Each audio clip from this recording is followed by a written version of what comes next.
Assalamualaikum warahmatullahi wabarakatuh. Bismillahirrahmanirrahim. Innal hamdalillah nahmaduhu wa nasta'inuhu wa nastaghfiruh wa na'udzu billahi min syururi anfusina wa min sayyiati a'malina. Man yahdihillahu fala mudilla lahu wa man yudlil fala hadiyalah. Nashhadu an la ilaha illallah wahdahu la syarikalah wa anna Muhammadan abduhu wa rasuluhu la nabiyya ba'da. Ya ayyuhalladzina amanu taqullaha haqqa tuqatih wa la tamutunna illa wa antum muslimun. Ya ayyuhan nasu taqu rabbakum alladzi khalaqakum min nafsin wahidah wa khalaqa minha zawjaha wa batha minhuma rijalan katsiran wa nisaa'a wattaqullaha alladzi tasaaluna bihi wal arham innallaha kana 'alaikum raqiba. Ya ayyuhalladzina amanu taqullaha wa qulu qawlan sadida yuslih lakum a'malakum wa yaghfir lakum dhunubakum wa may yuti'illaha wa rasulahu faqad faza fawzan 'azima. Allahumma inna nas'aluka ilman nafi'a wa na'udzubika min ilmin la yanfa'. Allahumma 'allimna ma yanfa'una wanfa'na bima 'allamtana. Allahumma aslih lana umurana kullaha wa aslih walata umurina wansurna wal muslimin al madlumin fi Falastin wa fi kulli makan innaka waliyyu dzalika wal qadiru 'alaih. Alhamdulillah, kita panjatkan puji dan syukur kita kepada Allah Subhanahu wa taala atas segala nikmat dan karunia yang Allah berikan kepada kita sehingga kita bisa bersua pada kesempatan kali ini, dan semoga Allah Subhanahu wa taala memberikan kita ilmu yang bermanfaat dan melindungi kita dari ilmu yang tidak bermanfaat. Kita meminta kepada Allah Subhanahu wa taala ilmu yang bermanfaat dan berlindung dari ilmu yang tidak bermanfaat, dan memperbaiki urusan-urusan kita, urusan pemimpin-pemimpin kita dan bangsa kita. Dan semoga Allah tolong kita dan tolong saudara-saudara kita, khususnya yang terzolimi, dan jamaah sekalian yang mungkin terzolimi, dan khususnya yang berada di Palestina dan berbagai macam tempat. Allah Maha berkuasa atas segala sesuatu. Amin ya rabbal alamin.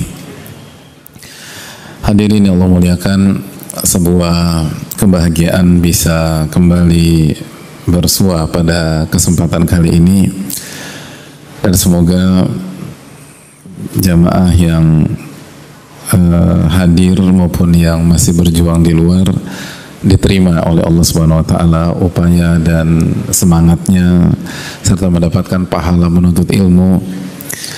Dan sebagian jamaah yang tidak mendapatkan tempat diberikan taufik untuk bisa sabar dan tetap mendapatkan pahala menuntut ilmu pada pagi hari ini, karena kaidah fikih menyatakan barang siapa yang berniat lalu berjuang lalu ternyata tidak bisa mewujudkan amalan tersebut, maka secara kaidah ia tetap mendapatkan pahala amalan itu. Nabi SAW bersabda, man ata firasyahu wa huwa yanwi an yaqum yusalli minal lail faghalabathu aynah kutiba lahu ma nawa wa kana naumuhu sadaqatan alaihi min rabbih. Nabi kita SAW menyampaikan, barang siapa yang menuju ke kasurnya di malam hari, ke tempat tidurnya, dalam rangka mau tidur dia, tapi sebelum tidur dia niat untuk bangun jam berapa hadirin? Hadirin kalau bangun jam berapa? Hah? Jam 3 PM. Jam 3 siang. Enggak, jam 3 malam gitu ya. Jam 3 ya. Lalu ketiduran. Faghalabathu ainah. Dia ketiduran.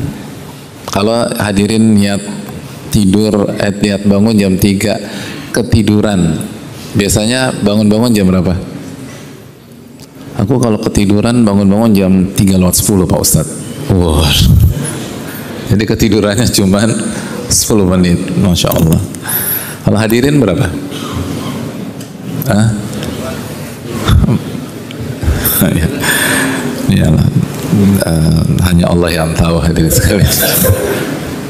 Nah, dia ketiduran, mungkin dia bangun pada saat subuh atau 5:15. Maka apa yang terjadi? Padahal dia udah niat mau bangun jam 3 mau qiyamul lail tapi ketiduran dan baru bangun jam 5 misalnya, maka kata Rasulullah SAW, kutiba lahu manawa, maka dia tetap mendapatkan pahala amalan yang dia niatkan. Dia tetap mendapatkan pahala amalan yang ia niatkan. Amalan yang dia niatkan apa? Ya, tahajud atau qiyamul lail, dia dapat pahala tahajud. Lu enak banget. Terus tidurnya gimana? Kata Rasulullah sallallahu alaihi wasallam, wa kana naumuhu shadaqatan alaihi min rabbi. Tidurnya itu sedekah, pemberian dari Allah kepada dia. Allahu akbar.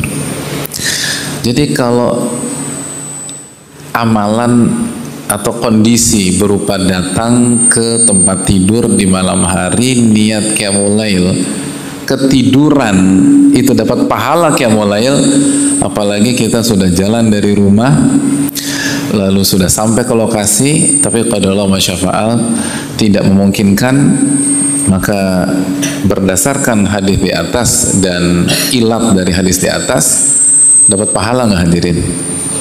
Dapat insyaallah. Kalau dia ikhlas, maka dapat pahala. Dan semoga diberikan ilmu nafi atau diberikan hikmah dari kondisi yang ada. Amin ya rabbal alamin. Jadi semoga semua kita dapat pahala dan mendapatkan keberkahan pada hari ini. Amin ya rabbal alamin.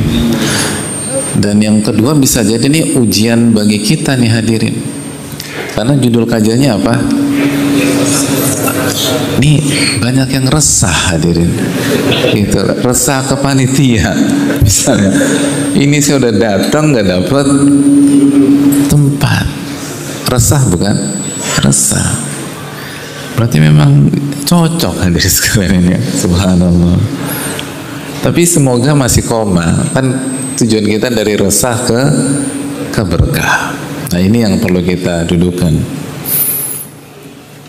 Jadi semoga keresahan itu tidak berlarut-larut dan bisa berubah menjadi keberkahan. Amin ya rabbal alamin. Hadirin Allah muliakan.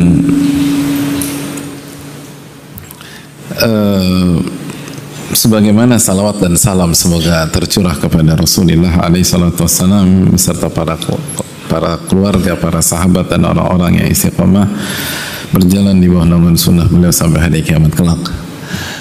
Kita membahas tentang keresahan hati. Saya mau tanya dulu, yang nggak pernah resah angkat tangan. Saya kasih hadiah.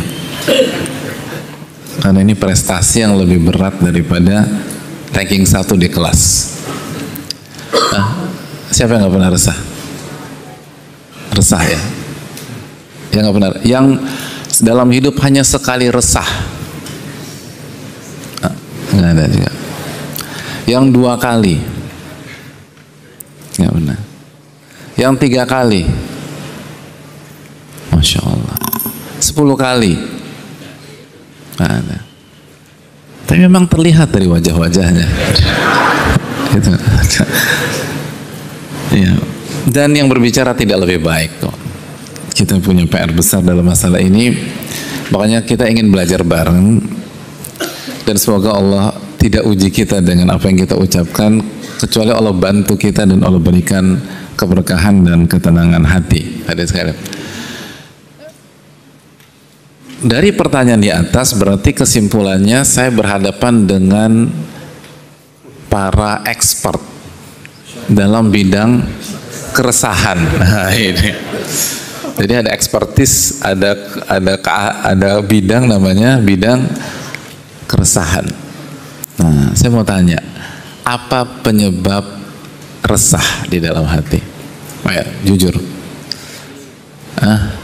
Keresahan itu apa sih? Keresahan, kesedihan dan seterusnya itu apa hadirin? Ayo dong. Yang tadi bilang pengalamannya dan jam terbangnya sudah tinggi dalam dunia keresahan. Kekhawatiran. bedanya keresahan itu bukannya agak sinonim ya? Kenapa kamu resah? Karena stres.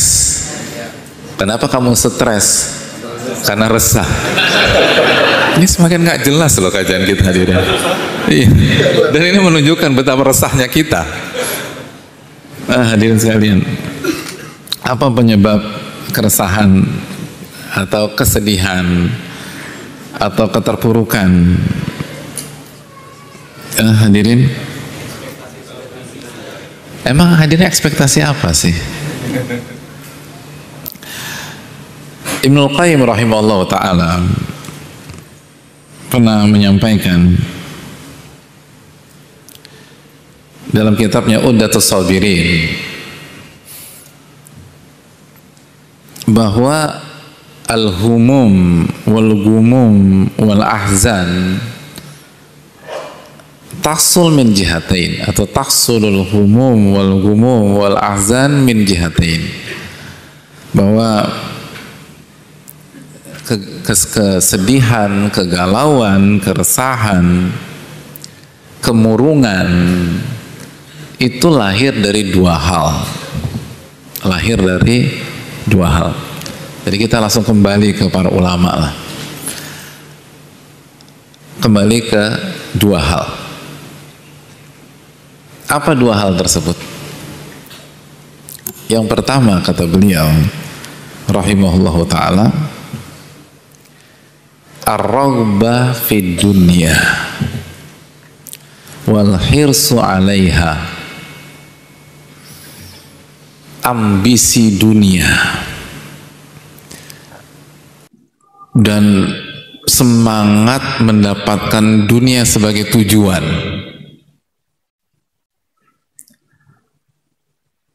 Ambisi dunia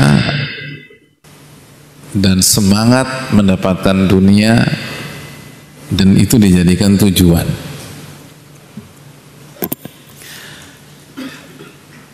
Yang kedua, at-taqsiru fi a'malil birri wa ta'ah. At-taqsir fi a'malil birri wa ta'ah, kurang beramal dan beribadah, kurang taat sama Allah Subhanahu wa ta'ala, kurang taat kepada Allah Subhanahu wa ta'ala. Itu poin. Jadi hadirin Allah muliakan, apa penyebab kita resah? Karena ambisi dunia ya, dan semangat untuk mendapatkan dunia sebagai tujuan, bukan sebagai sarana. Kalau sarana nggak ada masalah, tapi sebagai tujuan, maka kita akan resah. Dan taksir, kurang dalam ibadah, kurang dalam beramal soleh, kurang dalam ketaatan kepada Allah Subhanahu wa ta'ala. Nah, itu yang melahirkan keresahan, kegalauan, kesedihan, kemurungan dalam hidup kita.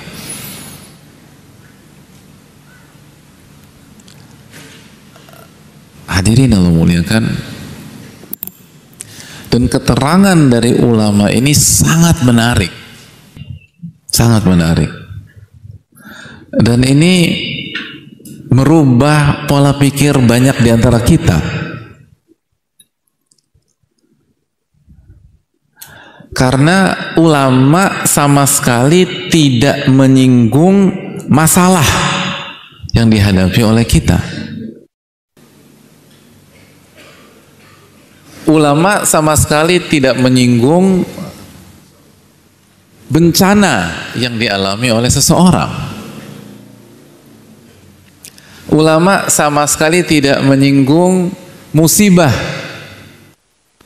yang sedang hadapi oleh seseorang. Ulama tidak menyinggung kezoliman yang dirasa oleh seseorang.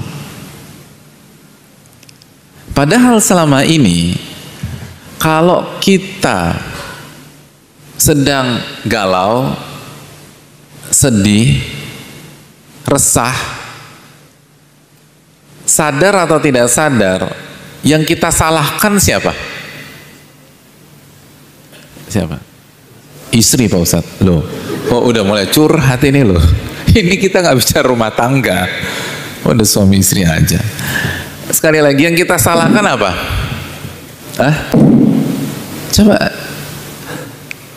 ini pada bawa cermin nggak sih? Coba kita bercermin, kan kita bilang kita tuh sering resah. Nah, yang sering kita salahkan ketika kita resah apa, hadirin? Hah? Yang sering kita salahkan adalah masalah, musibah, sakit, kendala, kezoliman, atau perilaku yang tidak baik yang kita alami dari pihak lain. Dan kita hidup dengan mindset atau pola pikir seperti itu bukan 1-2 tahun, tapi puluhan tahun, bahkan mungkin seumur hidup kita begitu.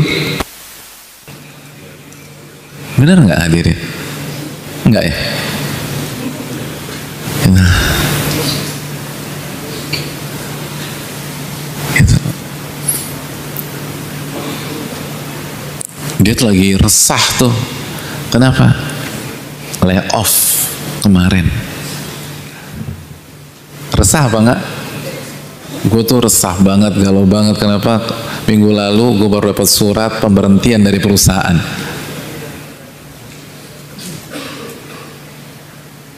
Itu murung banget. Iya, dia lagi resah. Kenapa? Bininya nggak jawab terus. Gitu. Yang istri juga resah juga. Kenapa? Laki-laki sama egois, gitu kata para. Padahal wanita itu nikah sama berapa laki-laki? Kan satu, tapi laki-laki sama semua. Kayak ngerti aja semua laki-laki kan gitu ya. Oh, cuma nikah sama satu laki-laki kok, semuanya kena. Dan contoh-contoh yang lain, benar nggak hadirin sekalian? Sekali lagi, itu pola kita atau bukan? Pola kita. Bahwa keresahan, kegalauan, kesedihan, keterpurukan itu banyak di antara kita selama ini diarahkan pada faktor-faktor eksternal, faktor-faktor di luar jiwa dan hati kita.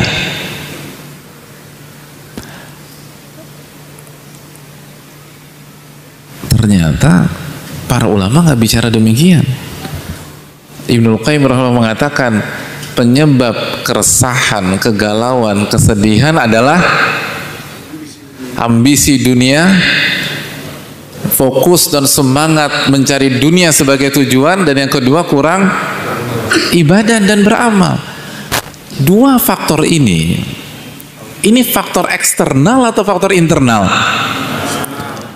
Loh, hadirin, faktor internal atau eksternal? Ada khilaf. Ini berbeda pendapat lagi. Boleh, semua diambil boleh. Loh, kan nggak boleh resah. Ini mau diambil terus gitu. Kan kita berusaha ngamalin amal. Lo nggak apa-apa. Ini nggak perlu ini. Oh, enggak, mungkin mau diambil juga. Nggak apa-apa. Yang penting kita berusaha ini aja. Jadi hadirin Allah muliakan, sekali lagi, ini penting loh. Karena kalau dari awal kita salah menegakkan diagnosa, sampai seumur hidup kita nggak akan dapat solusinya. Ada orang sakitnya di jantung, Tapi diagnosanya penyakitnya di lambung. Itu mau pakai obat lambung apapun, nggak ada selesainya. Karena salah diagnosa. Lambung dia nggak ada masalah. Yang masalah apa? Jantung. Nggak ada masalah. Jadi hadirin Allah muliakan. Jadi jangan sampai salah diagnosa. Begitu salah diagnosa, pasti salah obat. Begitu salah diagnosa, pasti salah treatment. Itulah.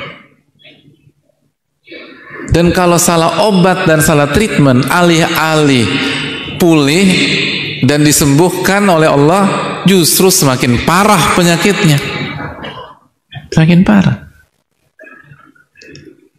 Semakin rusak, semakin, jadi galaunya nggak selesai, resahnya nggak selesai, dan nggak akan mendapatkan keberkahan dalam kehidupan. Timbul masalah-masalah baru. Kalau fisik, keracunan obat, ginjal kena, dan lain-lain. Dan kalau ini berkaitan dengan jiwa, lebih parah, lebih parah. Maka ini yang harus kita dudukkan jamaah sekalian, bahwa masalah kita ada pada internal kita, ada pada jiwa kita, ada pada ambisi dan nawaitu kita. Apakah nawaitu kita atau niat kita kepada Allah dan Rasulnya?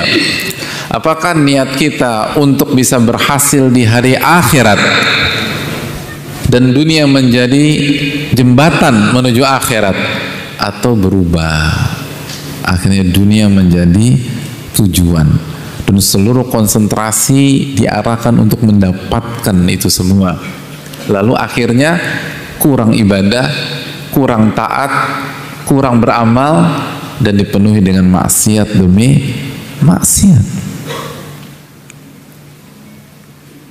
Ini hal penting.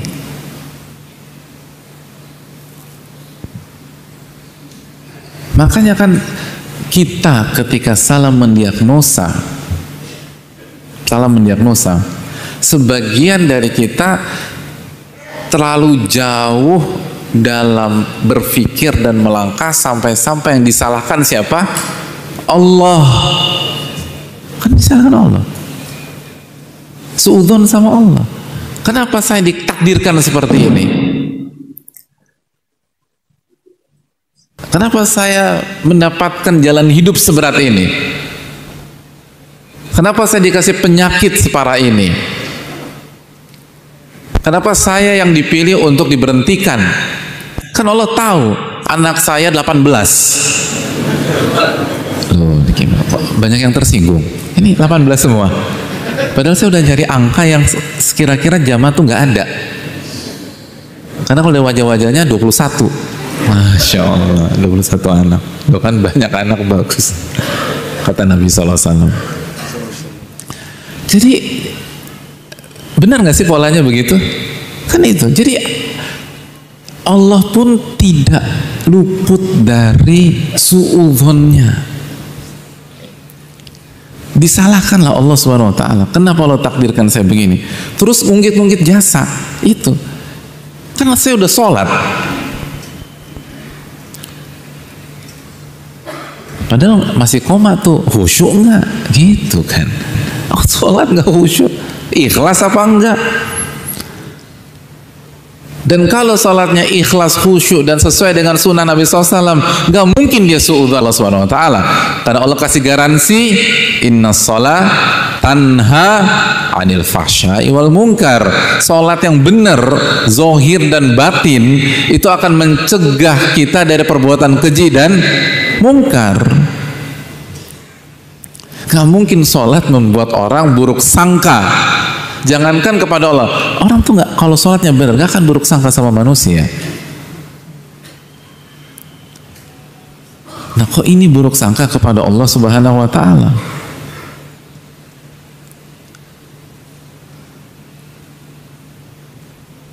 Begitu buruk sangka kepada Allah, keresahan hilang apa enggak hadirin?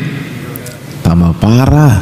Karena Allah berfirman dalam surat, kita bagi tugas. Saya sebutkan isi surat, hadirin sebutkan nama surat. Saya pilihkan yang singkat buat hadirin sekalian, yang agak panjang buat saya. Loh, kan biar bagi. Wa yu'adzibal munafiqin wal munafiqat.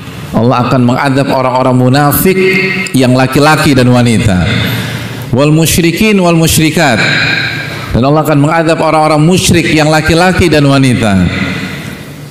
Apa sifat mereka? Kenapa mereka diadab? Dalam konteks ayat ini Allah menjelaskan sifat mereka, adz-dzannina billahi dzannas saw.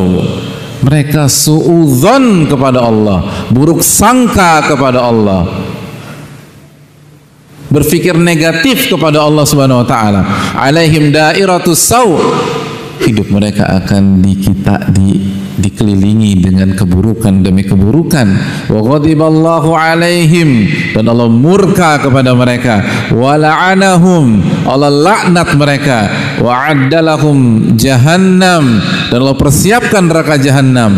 Wa sa'at masira, dan itu seburuk-buruknya tempat kembali.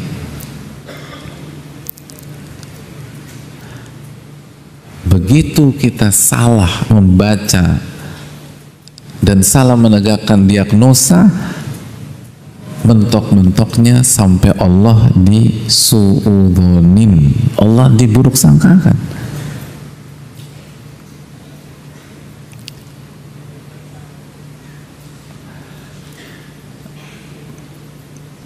Surat apa itu berapa?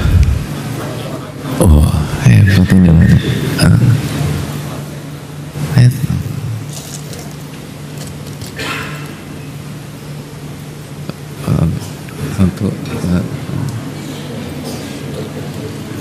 Ayat satu antum nggak sampai hadirin.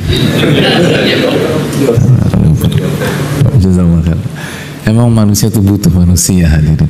Kalau kita nggak nyampe. Jazakallahu khairan. Makasih. Jadi hadirin Allah muliakan, surat Al-Fatah ayat 6.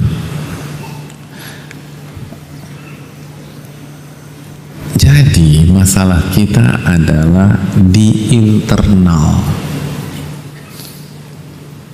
Masalah kita semua, yang bicara maupun yang mendengarkan. Jangan merembet ke eksternal. Kalau mau aman dari keresahan, kegalauan, keterpurukan, dan lain sebagainya, ini masalah internal. Ini masalah motif. Ini masalah niat. Nabi kita SAW dalam hadis Tirmidzi menyampaikan, man kanatil akhiratu hammah ja'alallahu ginahu fi qalbih. Barang siapa yang akhirat menjadi tujuannya, Allah akan berikan kekayaan dan kecukupan dalam hatinya. Jadi orang kaya tenang apa enggak hadirin? Kata siapa? Jadi orang kaya itu tenang apa tidak? Resah apa enggak? Kenapa Pak Sultan sama orang kaya? Resah Pak Ustaz. Kenapa? Karena saya nggak kaya. Gitu. Jadi orang kaya itu tenang. Asal kaya versi Rasulullah Sallallahu Alaihi Wasallam. Kata Nabi SAW, "Laisal gina an kathratil arad, walakinnal gina nafas." Kekayaan itu bukan banyaknya harta atau aset. Kekayaan adalah kekayaan jiwa. Tapi kalau kekayaan kita kekayaan zohir, kekayaan aset, kekayaan harta, kekayaan tidak bisa memberikan ketenangan, enggak. Semua sudah membuktikan. Al-Quran menjelaskan itu, hadis Nabi SAW menjelaskan itu, bahkan riset saintifik pun mengatakan demikian. Enggak bisa. Makanya kata Nabi SAW, barang siapa yang akhirat menjadi tujuannya, Allah akan berikan kekayaan di mana? Di tangan? Bukan. Di brankas atau di rekening hadirin? Bukan. Allah akan berikan kekayaan di mana? Di hati. Karena itulah hakikat dari kekayaan. Ja'alallahu ginahu fi qalbi. Allah akan masukkan kekayaan ke dalam hatinya. Hadirin, kalau pulang dari kajian uang tinggal 7.500 tapi merasa kaya, merasa cukup, aman hadirin, aman. Asal pulang mau jalan gitu misalnya. Loh, tapi kan bahagia, nggak apa-apa, jalan kan nggak ada masalah. Emang jalan masalah? Bintaro ditutup untuk orang pada jalan di minggu pagi gitu loh. Car Free Day. Jadi ini tuh tentang rasa. Kekayaan itu rasa, bukan tentang angka. Kekayaan itu tentang apa? Rasa, bukan tentang angka.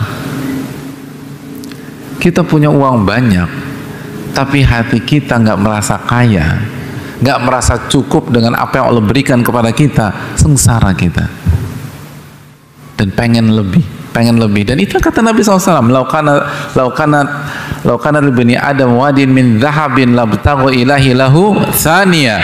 Kalau anak Adam mendapatkan satu lembah emas, pensiun?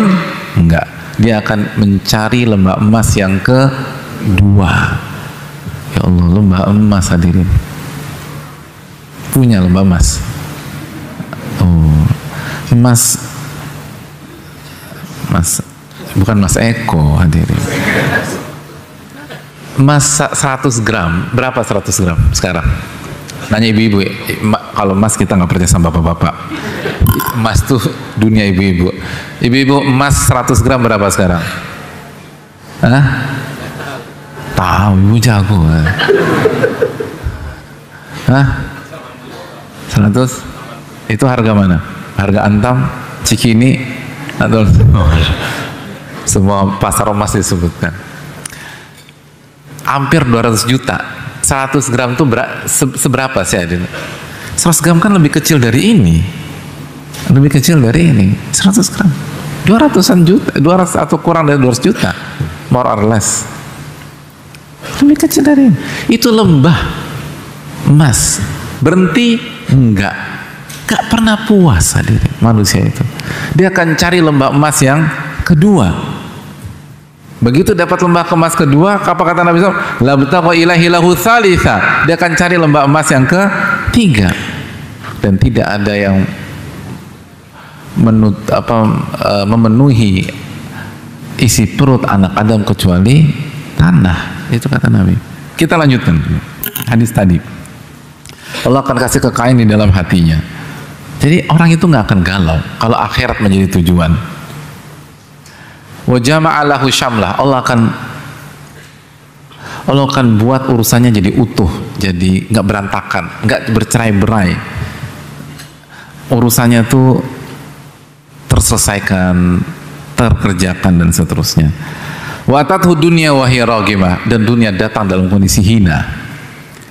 Wa man kanatid dunya hammah, dan sebaliknya ini barang siapa yang dunia menjadi tujuannya. Nah, ini yang dikatakan Ibnu Qayyim tadi.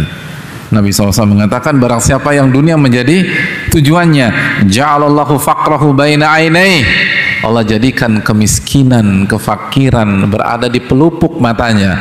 Dia jadi paranoid. Dia jadi ketakutan, takut miskin, takut nggak bisa dapat pekerjaan lagi kalau lagi di lay off atau berhentikan. Dia takut anak-anak mau makan apa dan seterusnya. Ini bukan tentang berapa uang yang kita punya, ini tentang ambisi dan apa isi hati kita. Itu poin. Allah akan kasih kemiskinan di hadapan pelupuk mata kita. Jadi ketakutan, terus ketakutan, resah. Wa farraqa alaihi syamlah, Allah akan buat urusannya bercerai-berai, berantakan sini, urusan sana nggak selesai. Terus walam ya'tihi minad dunya illa ma kutibalah, dunia tidak datang kecuali yang dia dapatkan dalam takdirnya. Jadi nggak nambah juga. Hadirin, ambisi dunia nggak menambah 1 rupiah pun dari rezeki Allah yang sudah Allah catat buat hadirin sekalian di dunia ini, nggak akan bertambah. Ini penyiksaan batin tanpa ada keuntungan real sama sekali. Yang ada kita galau, kita khawatir, kita ketakutan. Itu poin. Kenapa? Karena itu tadi, dunia kita jadikan orientasi. Itu poin. Diriwayatkan Umar bin Abdul Aziz itu ketika wafat, khalifah hadirin, itu tidak mewariskan harta untuk anak-anaknya, dan beliau tidak gundah, tidak resah. Bahkan kenapa beliau tidak memberikan atau tidak menyiapkan atau tidak menyiapkan harta warisan buat anak-anak? Khalifah, orang nomor 1 di dunia. Kata beliau, anak-anak saya setelah saya wafat kemungkinannya 2, ya kan? Sebagaimana hadirin punya anak, setelah hadirin wafat, kalau wafat duluan, anak-anak kita opsinya 2. Opsi yang pertama, kata beliau, anak-anak saya jadi pelaku maksiat. Jadi apa? Pelaku maksiat. Kerjanya maksiat. Maka saya nggak mau mereka bermaksiat pakai uang saya. Oh, pernah mikir gitu nggak, hadirin? Nah, kalau saya punya banyak uang, lalu kalau saya meninggal diwariskan ke anak-anak, ini kalau anak-anak maksiat kan pakai duit yang saya cari dan saya perjuangkan dengan segenap kemampuan saya nggak mau. Ngapain saya cari duit capek-capek dipakai maksiat? Betul nggak hadirin? Betul. Tapi kan belum tentu maksiat. Opsi yang kedua, anak saya setelah saya wafat taat dan bertakwa kepada Allah. Oh, kenapa nggak dikasih? Kata beliau, kalau anak saya bertakwa kepada Allah, mereka tidak butuh uang saya. Karena Allah berfirman, "Wa man yattaqillah yaj'al lahu makhraja wa yarzuqhu min haitsu la yahtasib." Barang siapa yang bertakwa kepada Allah, Allah akan berikan jalan keluar dan Allah akan berikan rezeki dari arah yang tidak diduga-duga. Nggak butuh. Mereka nggak butuh uang warisan banyak. Lihat, nggak ada keresahan. Kenapa? Karena internalnya kuat. Hatinya bukan ke dunia, hatinya ke akhirat, dan ibadahnya solid.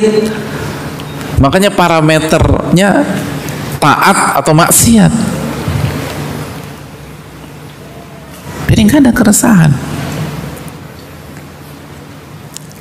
Makanya tanpa mengurangi rasa hormat, tidak tepat. Kondisi lagi begini kita jadi resah. Bukan, nggak ada urusannya sama kondisi eksternal. Resah kita ada masalah dengan jiwa dan hati kita. Resah kita ada masalah dengan iman dan tauhid kita. Hadirin yang Allah muliakan, kita lanjutkan. Kita sampai jam berapa sih, hadirin? Jam 6 sampai jam 4. Hadirin Allah mulia.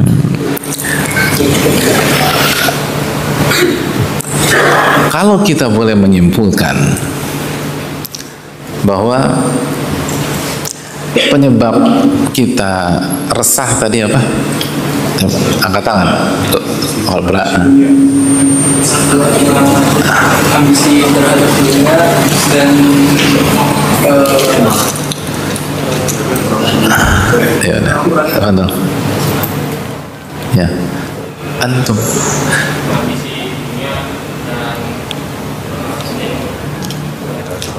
Apa? Ya, kemana? Kenapa orang Indonesia kebiasaanya tuh kalau ditunjuk nengok belakang ya? Itu dari kita sekolah tuh gitu deh. Iya, dari kita sekolah gitu. Kalau ditunjuk iya antum. Saya punya teman, dia tuh selalu duduk paling belakang. Lalu ditunjuk sama dosen, kamu, dia masih ngeliat ke belakang. Ya Allah, itu Indonesia banget. Itu tuh khasanah kita itu. Saya nggak ngerti kenapa. Aduh, antum juga dapat. Jadi hadirin Allah muliakan, ambisi dunia dengan kurangnya beribadah dan beramal soleh, itu dua.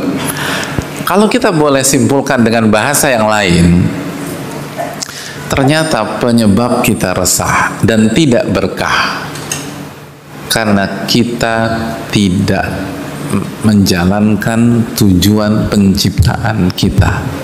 Itu masalahnya. Kita diciptakan untuk apa, yang kita kerjain apa, itu masalahnya. Kita disuruh apa, yang dikerjain apa. Itu yang membuat kita resah. Membuat kita resah. Itu intinya.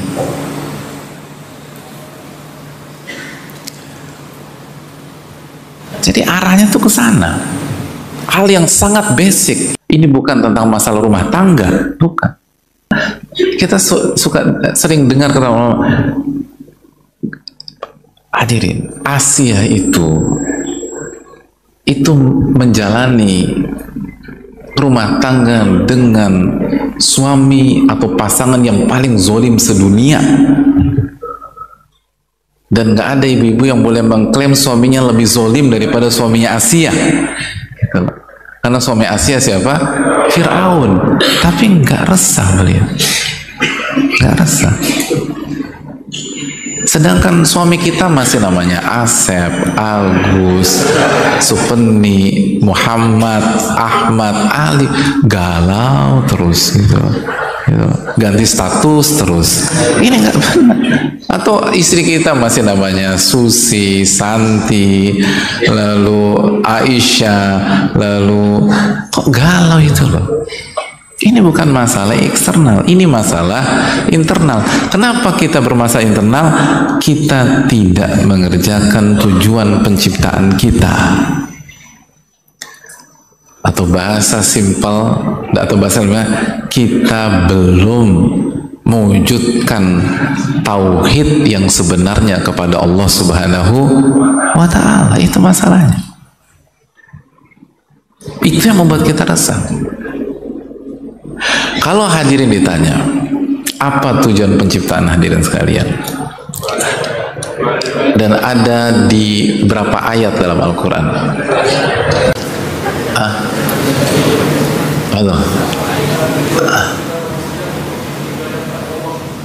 Surat apa ayat berapa?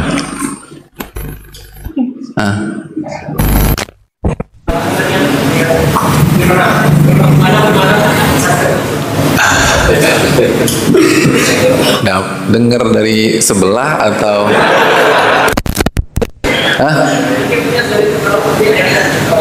jangan, saya nggak nanya macam-macam. Saya cuma nanya dengar dari sebelah atau tahu ingat sendiri. Nggak, saya nggak mau macam-macam. Dengar dari sebelah atau dari diri sendiri pure? Dari sebelah, dapat 2 hadiah. Iya, jujur harus kasih hadiah 2, gitu lah. Masa jujur nggak dikasih hadiah? Jujur tuh penting. Jadi makanya nggak usah muter-muter, udah. Dengar dari teman, Bismillah, gitu. Ada sebuah ayat lagi menunjukkan tujuan penciptaan kita. Ayat apa? Hadirin harus tahu itu. Ya, silakan. Apa? Nggak kedengaran?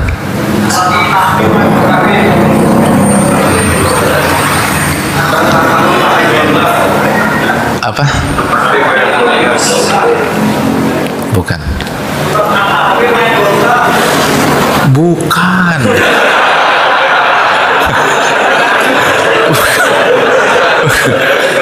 Untuk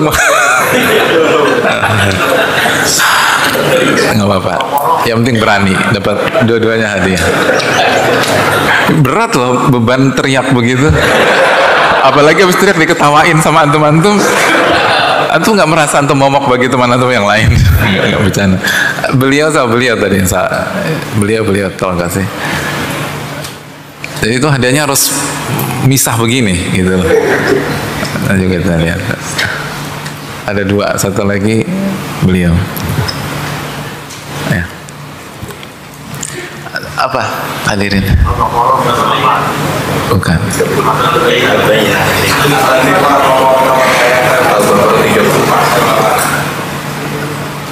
Bukan. Belum boleh. Tenang. Habis ini loh hadiahnya, ini loh hadirin. Kasih hadiah. Betul. Kasih beliau hadiah.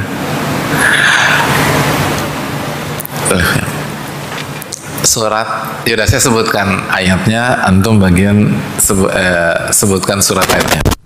Allahul ladzi khalaqa sab'a samawat wa minal ardi mithlahun yatanazzalul amru bainahun lita'lamu annallaha ala kulli syai'in qadir wa annallaha qad ahata bi kulli syai'in ilma. Surat apa itu berapa? At-Tolak ayat Astagfirullahaladzim. Tobat-tobatan nasuha. Mana ada tolak sampai 62? Coba buka surat At-Tolak sekarang. Ayat terakhir berapa? Saya semakin khawatir dan resah di sini. At-Tolak ayat terakhir berapa? Hah? Enggak, beliau bilang ayat 62. Ayat surat Tolak ayat terakhir ayat berapa jemaah? Kok bisa sampai 62 itu loh? Astagfirullahaladzim. Resah saya ini hadirin. Jadi talak berapa? Surat Talak ayat 12. Istighfar. Astagfirullah. Masya Allah, beruntung kita punya Allah yang Ghafurur Rahim ya. Coba kalau Allah Ghafurur Rahim selesai antum riwayatnya di neraka. Subhanallah. Tapi Allah tuh Ghafurur Rahim.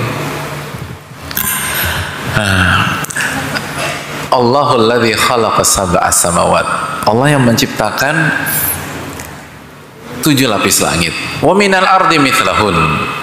Dan 7 lapis bumi pun demikian. Lita'lamu annallaha ala kulli syai'in qadir. Jadi Allah yatanazzalul amru bainahun. Itu ketetapan Allah itu turun di tengah-tengahnya. Kejadian, takdir, semuanya itu semua Allah ciptakan itu untuk apa hadirin? Simak baik-baik. Lita'lamu annallaha ala kulli syai'in qadir. Agar kalian mengetahui, beriman bahwa Allah lah yang maha berkuasa dan ilmu Allah mencakup segala sesuatu. Jadi hadirin sekalian, lita'lamu annallaha ala kulli syai'in qadir. Tujuan penciptaan kita agar kita mengenal Allah. Dan secara khusus dalam ayat ini tentang qudratullah dan ilmu Allah subhanahu wa ta'ala, tentang kekuasaan Allah, kemampuan Allah dan ilmu Allah subhanahu wa ta'ala. Itu jadi yang membuat kita resah, kita tidak mengenal Allah. Dan ketika kita tidak mengenal Allah, ibadah kita pun akan bermasalah dan kurang. Itu pasti. Gitu kan? Jadi itu intinya. Kita tidak mengerjakan sesuatu yang merupakan tujuan penciptaan kita. Jadi misi kita nggak kerjain. Kita ngerjain misi yang lain. Dan sebagian hal ternyata bukan hanya sebagian hal haram kita kerjain, tapi misi kita, sudahkah kita mengenal Allah subhanahu wa ta'ala? Itu kita nggak kerjakan. Illa man rahimah rabbuh, kecuali dirahmati oleh Allah. Lalu setelah itu beribadahkah kita kepada Allah? Apakah kita menghadapi? Jadi setiap masalah dan ujian atau masalah keuangan dan lain sebagainya, ketika kita menghadapinya, apakah kita menghadapi dengan iman kita terhadap rububiyah Allah dan nama dan sifat Allah Subhanahu wa ta'ala? Dan kalau lalu berikutnya, apakah kita merespon masalah, ujian dan seterusnya itu dengan beribadah kepada Allah? Makanya kata para ulama, yang paling penting bukan apa yang terjadi pada Anda, tapi yang paling penting adalah bagaimana Anda merespon kejadian tersebut, atau apa yang Allah perintahkan untuk Anda dalam merespon kejadian itu yang paling penting. Dan itu sering kita lupa. Jadi yang harus kita pikirkan, kalau kasusnya begini, perintah Allah kepada saya itu apa sih? Nah itu. Kalau kasusnya begini, larangan Allah kepada saya itu apa? Dan itu semua baru bisa dilakukan kalau kita benar-benar mengenal Allah Subhanahu wa ta'ala. Itu poin. Khususnya kemahakuasaan Allah dan ilmu Allah Subhanahu wa ta'ala. Sebagaimana At-Talaq ayat 12 tadi. Ini semua tentang itu, hadirin. Semakin kita mengenal Allah, semakin tidak resah kita. Semakin tidak resah. Semakin kita tidak kenal, semakin gelisah dan resah. Jadi hadirin Allah muliakan, Allah itu Rabbul Alamin. Allah itu Rabbul Alamin, penguasa semuanya. Gak mungkin ada orang yang gak kenal sama Allah terus gak resah, tuh gak mungkin. Gak gelisah, itu gak mungkin.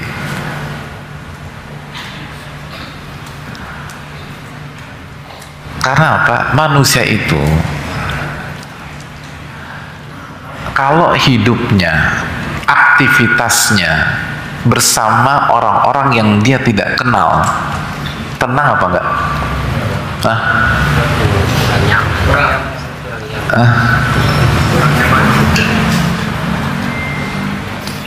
Tenang apa enggak? Hadirin, sakit gigi, bolong giginya, masuk ke dokter gigi, dalam ruangan kosong, suruh masuk aja gitu. Dan ini dokter gigi yang langganan, masuk, duduk, begitu duduk udah di kursi gitu, terus datang sosok nggak pakai baju putih, baju santai gitu. Terus tiba-tiba suruh mangap. Hadirin mangap nggak? Terus dia bilang, oke, saya akan kerjakan. Ini harus dicabut. Kira-kira deg-degan atau tenang? Deg-degan. Dan pertanyaan hadirin apa? Anda tuh siapa? Gitu.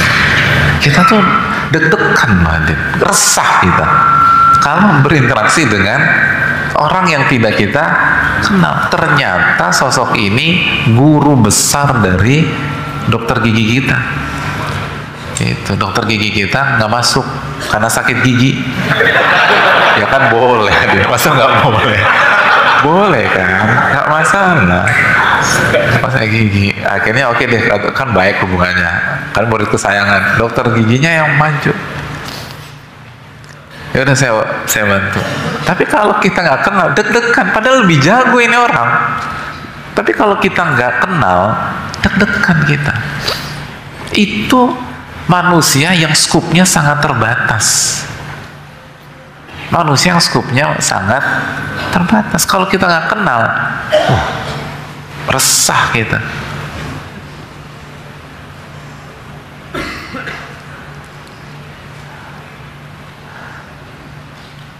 Kita agak terlambat jemput anak, sampai di sana anak udah dijemput, bingung kita, dijemput siapa?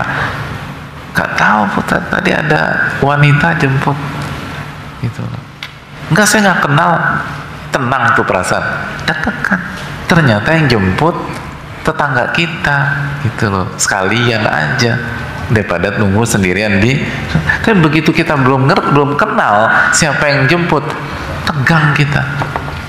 Itu manusia yang skupnya terbatas. Allah itu Rabbul Alamin, Rabb alam semesta. Semua gerak-gerik kita, semua aktivitas kita, semua derap langkah kita tidak bisa keluar dari alam semesta Allah Subhanahu wa taala.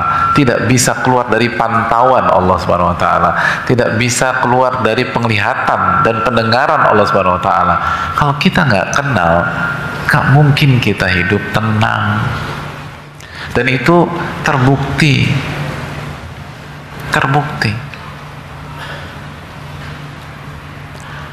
Nabi SAW memperkenalkan tentang Allah Subhanahu wa taala dalam sebuah hadits. Nabi SAW mengatakan, innallaha idza ahabba qauman ibtalahum. Allah itu kalau mencintai sebuah kaum, Allah akan uji. Allah akan uji. Berarti ujian itu tanda sayang dan cinta. Tapi pertanyaannya, berapa persen di antara kita mengenali hal itu, menyadari hal itu? Hanya orang-orang yang sudah mengenal Allah melalui Al-Quranul Karim dan Sunnah Nabi SAW yang mengerti itu. Sehingga ketika ada ujian, justru harapan yang lahir, bukan keresahan. Kenapa? Insya Allah ini tanda cinta. Nabi saya SAW mengatakan, kalau Allah sayang kepada seorang hamba dan mencintai hamba tersebut, Allah akan uji. Tapi begitu kita tidak mengenal Allah Subhanahu wa taala, babak belur kita dan buruk sangka kepada Allah. Dan mengkontradiksikan antara ujian dengan sholat. Kenapa saya mengalami ini? Kan saya sudah sholat. Orang yang bisa ngebaca karena kenal Allah akan mengatakan, justru karena Anda sholat Anda ngalamin itu. Bisa jadi gitu. Tapi kenapa nggak sampai ke sana? Nggak kenal. Begitu nggak kenal, sedangkan Anda berada di bumi Allah dan semua yang ngeset Allah Subhanahu wa taala, nggak bisa keluar dari takdir Allah Subhanahu wa taala dan ciptaan Allah Subhanahu wa taala, ya berantakan hadirin. Nggak kenal itu. Itu poin. Ini poin.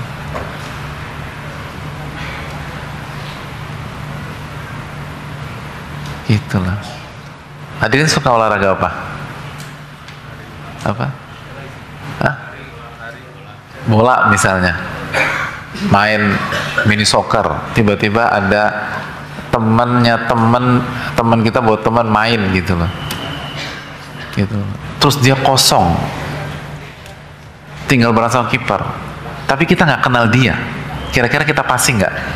Enggak, padahal dia pemain nasional gitu. Tapi karena kita nggak kenal dia, kita jadi resah kalau passing ke dia. Jadi resah ini berkaitan dengan kenal apa nggak kenal ini loh hadirin. Padahal akurasi dia dalam mencetak gol berkali-kali lipat daripada kita. Gitu. Jadi hadirin Allah muliakan, kenal sama Allah ini penting. Kenal sama Allah itu sangat penting. Kalau kita nggak kenal Allah, berantakan kita. Tanda cinta dianggap azab nanti. Tanda cinta dari Allah dianggap tragedi. Tanda cinta dari Allah Subhanahu wa taala dianggap kehinaan. Sehingga tanda cinta dari Allah dibalas dengan murka, dibalas dengan keresahan, dibalas dengan emosi, dibalas dengan amarah dan kegalauan. Dan ternyata ketika usut punya usut, ini semua tentang ketidaktahuan kita tentang pencipta dan pengatur alam semesta dan kehidupan kita itu sendiri. Jadi solusinya bukan nyalain, solusinya belajar tentang Allah, lalu beribadah kepada Allah. Itu poin.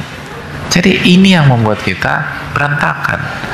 Kita lupa tauhid kita yang paling asasi dan sejati, jamaah sekalian. Itu. Kalau ini dapat, maka itu akan menjadi sirna. Makanya terakhir, hadirin Allah muliakan,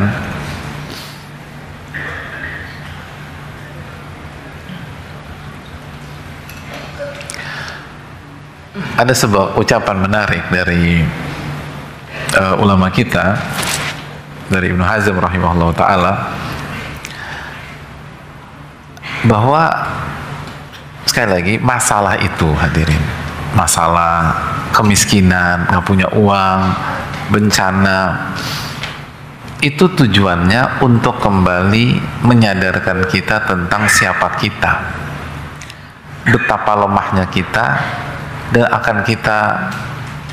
dan membuat kita akan kembali mentauhidkan Allah Subhanahu wa ta'ala.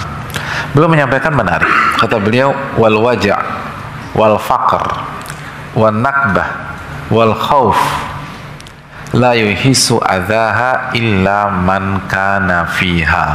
Nah, itu. Jadi rasa sakit, kefakiran, bencana atau musibah, rasa takut itu tidak dirasakan kecuali oleh orang yang mengalaminya. Wala ya'lamuha man kana kharijan anha. Dan gak ada yang mengetahui rasanya kalau dia ada di luar kondisi tersebut. Benar gak hadirin? Yang tahu rasanya, na'udzubillah ya, rasanya sakit kanker siapa? Penjenguk. Nggak pernah. Penjenguk hanya bilang sabar, sabar. Yang tahu rasa sakitnya adalah yang menderita.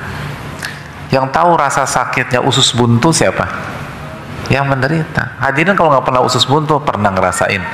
Enggak. Mau menarasikan dengan penuh emosi juga nggak akan bisa. Gitu. Miskin juga gitu. Yang bisa ngerti rasanya nggak enak, nggak bisa bayar uang sekolah, uang gedung anak, lalu uang makan, hanya orang yang ngalamin itu. Orang kaya nggak pernah ngerasain pahitnya itu.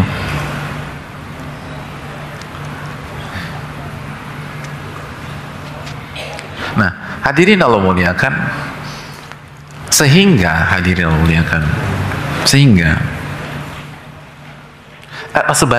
sebaliknya kata beliau, al-amnu was-sihhatu wal ghina la ya'rifu haqqaha illa man kana kharijan anha wa laysa ya'rifuhu man kana fiha. Ini menarik. Sebaliknya, rasa aman lawan dari rasa takut tadi, rasa aman. Sihah, kesehatan. Lalu gina, kekayaan, materi. Tidak ada yang mengetahui haknya, hakikatnya, kecuali orang yang di luar kondisi itu. Hadirin gak akan pernah mengerti nikmatnya sehat kecuali pada saat sakit.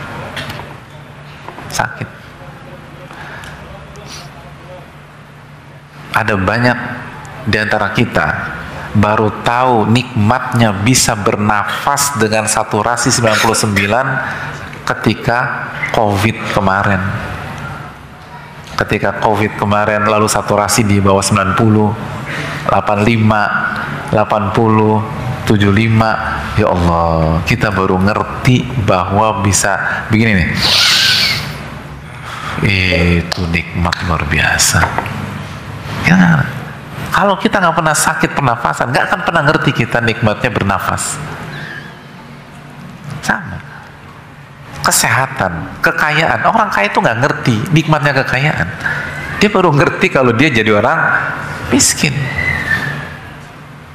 Gitu. Aman. Gitu. Banyak diantara kita ngeluh A, ngeluh B, ngeluh C. Dan kita lupa salah satu nikmat kemerdekaan, rasa aman. Gitu. Itu nikmatnya luar biasa. Orang yang hidupnya selalu berada rasa aman gak akan pernah ngerti betapa nikmatnya rasa aman. Orang yang mengerti nikmatnya hidup di negara yang aman siapa? Yang hidup di negara konflik, itu yang ngerti. Yang hidup di negara perang, baru Anda harus bersyukur Anda gak pernah mendengar dentuman bom di waktu pagi. Anda nggak pernah melihat desingan peluru ketika Anda berangkat kantor. Kita tuh nggak akan pernah ngerti itu. Sehingga kita nggak bersyukur dan nggak beribadah dalam rangka bersyukur kepada Allah Subhanahu Wa Taala.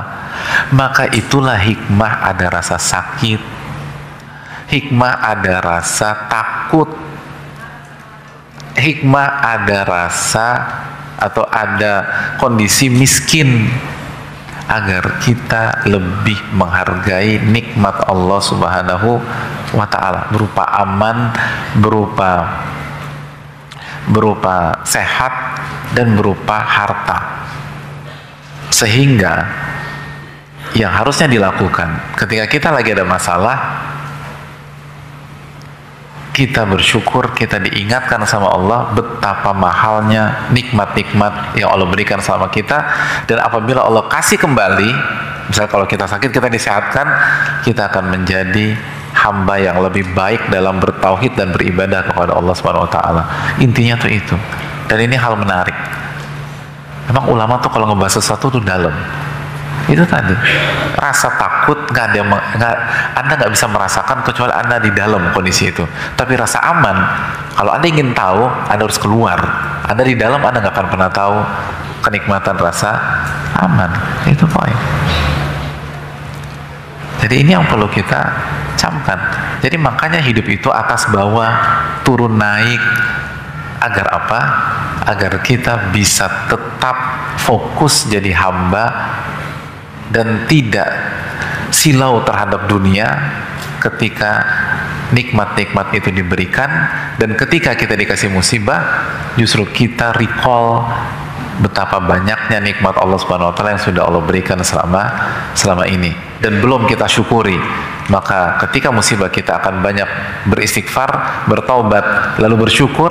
Dan ketika kita diberikan nikmatan, kita nggak akan lupa diri, kita nggak akan jumawa, kita nggak akan arogan, kita akan terus beribadah kepada Allah Subhanahu Wa Taala. Dan otomatis kalau peta kita seperti itu, sabar dan syukur, maka kita akan mengucapkan selamat tinggal pada keresahan dan hidup kita penuh dengan keberkahan. Ini yang bisa disampaikan. Jazakallahu khairan. Kita buka sedikit waktu untuk tanya jawab. Sallallahu alaihi wasallam Muhammad. Nggak ada. Hah? Mau semak.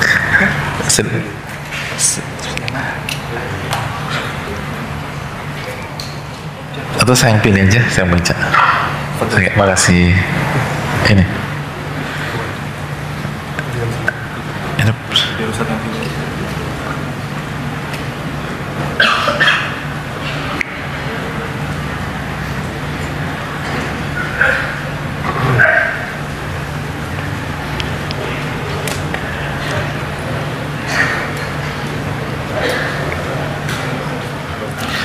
Assalamualaikum warahmatullahi wabarakatuh. Ustaz, waalaikumsalam warahmatullahi wabarakatuh. Izin nanya, bagaimana menjaga keresahan kita apabila kita berurusan dengan orang yang karakternya memang meresahkan bagi kita?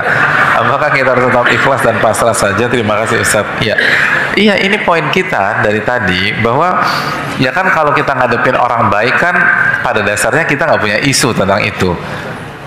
Pertanyaannya kan gimana kalau kita menghadapi orang buruk? Nah, menghadapi orang buruk itu fokus ke diri kita. cek lagi apakah kita mengenal Allah Subhanahu wa taala, lalu apakah kita sudah beribadah kepada Allah Subhanahu wa taala, dan apa perintah dan larangan Allah ketika menyikapi orang tersebut. Kalau Allah perintahkan kita untuk memaafkan, maafkan. Kalau perintahnya adalah memberikan edukasi atau pelajaran tapi tanpa emosi, lakukan sebagaimana jelas para ulama fikih. Kalau diminta islah, islah. Kalau kita dilarang caci maki, jangan caci maki. Kita dilarang menggibah atau memfitnah, jangan menggibah dan jangan memfitnah. Itu hal yang perlu kita camkan. Allah Ta'ala bisa.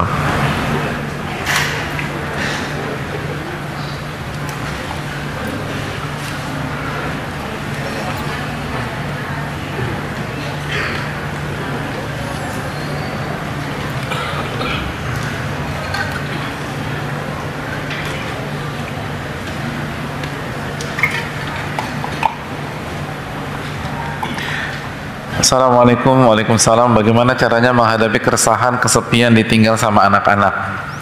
Iya, terima kasih atas pertanyaannya.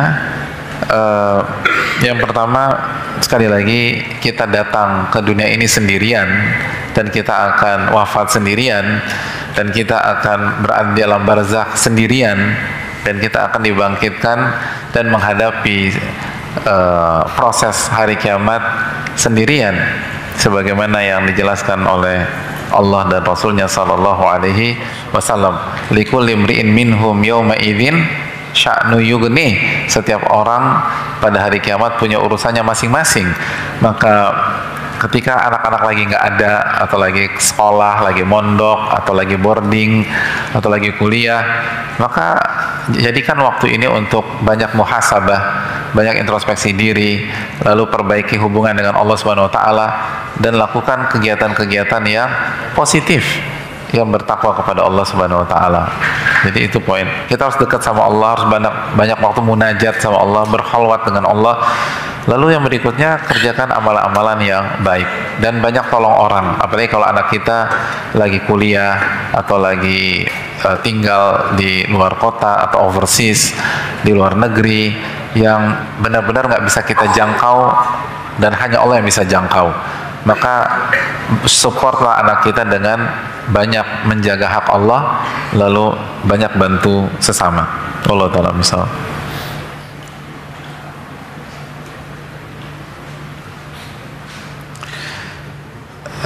Bagaimana cara menghadapi suami yang selalu meresahkan, Pak Ustadz? Selalu menuntut istri yang sempurna padahal dirinya sendiri jauh dari sempurna. Emang kayaknya hadirin nggak meresahkan, menyenangkan hadirinnya. Tapi mungkin nggak di sini ya, suami atau apalah. Hadirin Allah muliakan, kembali lagi ke konsep kita, mulai dari diri kita. Sekali ini kan pelajaran bahwa benar ada tipikal-tipikal orang yang meresahkan kita, tapi upaya mereka tidak akan berhasil kalau kita tidak hubud dunia, kita tidak cinta pada dunia, kita tidak minim beribadah, atau dalam kata lain, apabila kita kuat secara iman dan tauhid kepada Allah Subhanahu wa taala. Itu masalahnya. Terus yang kedua, kalau kita ingin nasihati suami kita, bukan karena kita resah dan merasa tertekan, tapi kita nasihati suami kita untuk kebaikan dia dan kebahagiaan dia. Karena orang yang menuntut pasangannya sempurna nggak akan pernah berhasil, tidak akan pernah berhasil. Apalagi nuntut istri sempurna, pasti gagal. Karena itu sabda Nabi SAW, in dhahabta tuqimuha kasarta. Kalau Anda paksakan dan nge-push terus, maka akan patah, bukan jadi baik. Sebagaimana istri yang menuntut suaminya untuk sempurna nggak akan bahagia juga. Karena nggak ada orang sempurna. Kullu bani Adam khata'. Setiap anak Adam banyak melakukan kesalahan. Makanya dijelaskan oleh para ulama, jangan punya pola pikir menjadi sempurna. Nah, kita tuh diminta untuk berhasil atau selamat, dan untuk selamat nggak harus sempurna. Dan itulah kehidupan. Itulah kehidupan. Saya mau tanya kepada hadirin sekalian, hadirin yang waktu di SMP masuk ke sekolah favorit, apakah untuk masuk ke sekolah itu nilai harus sempurna? Enggak. Oke, ketika SMA masuk ke sekolah favorit, sekolah terbaik misalnya, apakah untuk masuk ke sekolah terbaik nilai harus sempurna? Enggak. lalu misalnya masuk ke PTN atau keluar, misalnya masuk ke Ivy League, apakah masuk ke kampus-kampus tersebut kita harus sempurna? Gak ada kesempurnaan gitu, gak harus sempurna. Mereka punya standar tinggi ya, tapi sempurna tidak. Bedakan standar tinggi dengan kesempurnaan. Jangan pernah nuntut kesempurnaan dari pasangan kita, karena kita menuntut kemustahilan. Dan nanti hadirin, hidup ini itu bukan hanya ngadepin istri. Bener nggak? Kok antum seneng banget sih? Agak dalam. Oke, istri kita lebih lemah dari kita dan kita bisa nuntut sesuka hati kita. Tapi hidup ini bukan hanya berinteraksi dengan istri. Hidup ini berinteraksi dengan teman, berinteraksi dengan klien, berinteraksi dengan atasan, berinteraksi dengan bos, berinteraksi dengan orang yang lebih kuat daripada kita, berinteraksi dengan orang yang lebih tinggi daripada kita. Dan Ibnu Qayyim mengatakan dalam Wabilus Shayyib, kama tadinu tudan, sebagaimana Anda bersikap, Allah akan sikapi dengan cara seperti itu. Kalau kita menuntut istri kita sempurna, maka kita akan diminta sempurna oleh pihak-pihak yang lebih kuat daripada kita di kehidupan kita, dan itu menyiksa. Karena al-jaza minsil amal, balasan tergantung jenis perbuatan. Allah lihat kita tuntut istri kita atau anak kita yang di bawah kendali kita untuk sempurna, Allah akan buat pihak lain yang mengendalikan kita atau di atas kita atau yang lebih tinggi daripada kita, lebih kuat daripada kita, menuntut kita sempurna, dan akhirnya kita merasakan apa yang dirasakan oleh istri dan anak-anak. Ingat, di atas langit masih ada langit, hadirin. Jadi jangan pernah lupa bahwa Allah akan menyikapi kita sesuai dengan cara kita menyikapi pihak lain. Wallahu ta'ala alam. Assalamualaikum warahmatullahi wabarakatuh. Waalaikumsalam warahmatullahi wabarakatuh. Saya resah apabila ibadah yang kita kerjakan saat ini Allah tidak ridho, dan saya resah jika ibadah yang dikerjakan dengan sungguh-sungguh masih belum menyelamatkan di akhirat. Bagaimana untuk menghadapi keresahan saya? Saya rasa ini lebih tepat kita gunakan istilah al-khauf, yaitu rasa takut yang merupakan rukun ibadah. Rukun ibadah, sebagaimana yang Allah firmankan dalam surat Al-Mu'minun ayat 60, ketika Allah berfirman, walladzina yu'tuna ma ataw wa qulubuhum wajilah annahum ila rabbihim raji'un, dan orang-orang yang setelah beramal hati mereka takut karena mereka yakin mereka akan kembali kepada Allah Subhanahu wa ta'ala. Aisyah bertanya, apakah maksud ayat ini orang-orang bermaksiat? Kata Nabi SAW, la ya binta Siddiq, bukan mereka wahai putri Abu Bakar As-Siddiq. Maksudnya bukan mereka wahai Aisyah, tapi mereka adalah orang-orang yang yusallun wa yasumun wa yatasaddaqun wa yakhafuna alla yataqabbala minhum aw kama qala. Mereka adalah orang-orang yang sholat, yang puasa, yang bersedekah, yang beribadah, tapi mereka khawatir ibadah mereka nggak diterima oleh Allah Subhanahu wa ta'ala. Maka sekali lagi, kalau itu maksudnya, maka memiliki rasa takut seperti itu adalah keharusan dan kewajiban, karena itu rukun ibadah. Namun yang perlu kita ingat, rasa takut tidak diterima harus dipadukan dengan dua rukun lagi. Apa dua rukun lagi dari ibadah? Rukun ibadah? Ya. Yang dua rukun ibadah, yang dua lagi adalah harap dan cinta. Jadi di satu sisi kita khawatir tidak diterima oleh Allah karena kebodohan kita atau kelalaian kita, tapi di waktu yang sama kita punya harapan Allah berkenan menerima amal ibadah kita, dan di waktu yang sama pun kita mencintai Allah Subhanahu wa ta'ala. Kalau tiga sifat ini atau tiga rasa ini atau tiga amalan hati ini ada dalam ibadah kita, itu bukan resah, itu keseimbangan dalam hidup, itu keseimbangan dalam beribadah, dan kita akan mendapatkan kekhusyuan, ketenangan, sakinah dalam ibadah dan kehidupan kita. Mungkin itu yang bisa disampaikan. Jazakallahu khairan. Makasih banyak atas atensi dan perhatian, dan semoga Allah terima amal ibadah kita, dan semoga kita bisa memperbaiki keresahan dalam diri kita. Nggak mudah, dan yang berbicara nggak lebih baik daripada yang mendengarkan. Tapi semoga yang kita pelajari Allah terima dan Allah perbaiki diri kita dan kita menjadi pribadi yang lebih baik lagi, dan semoga yang sedikit ini bermanfaat dan bisa menjadi bekal dalam menjalani masalah-masalah hidup kita. Subhanakallahumma wa bihamdika, la ilaha illa anta, astaghfiruka wa atubu ilaik. Assalamualaikum warahmatullahi wabarakatuh.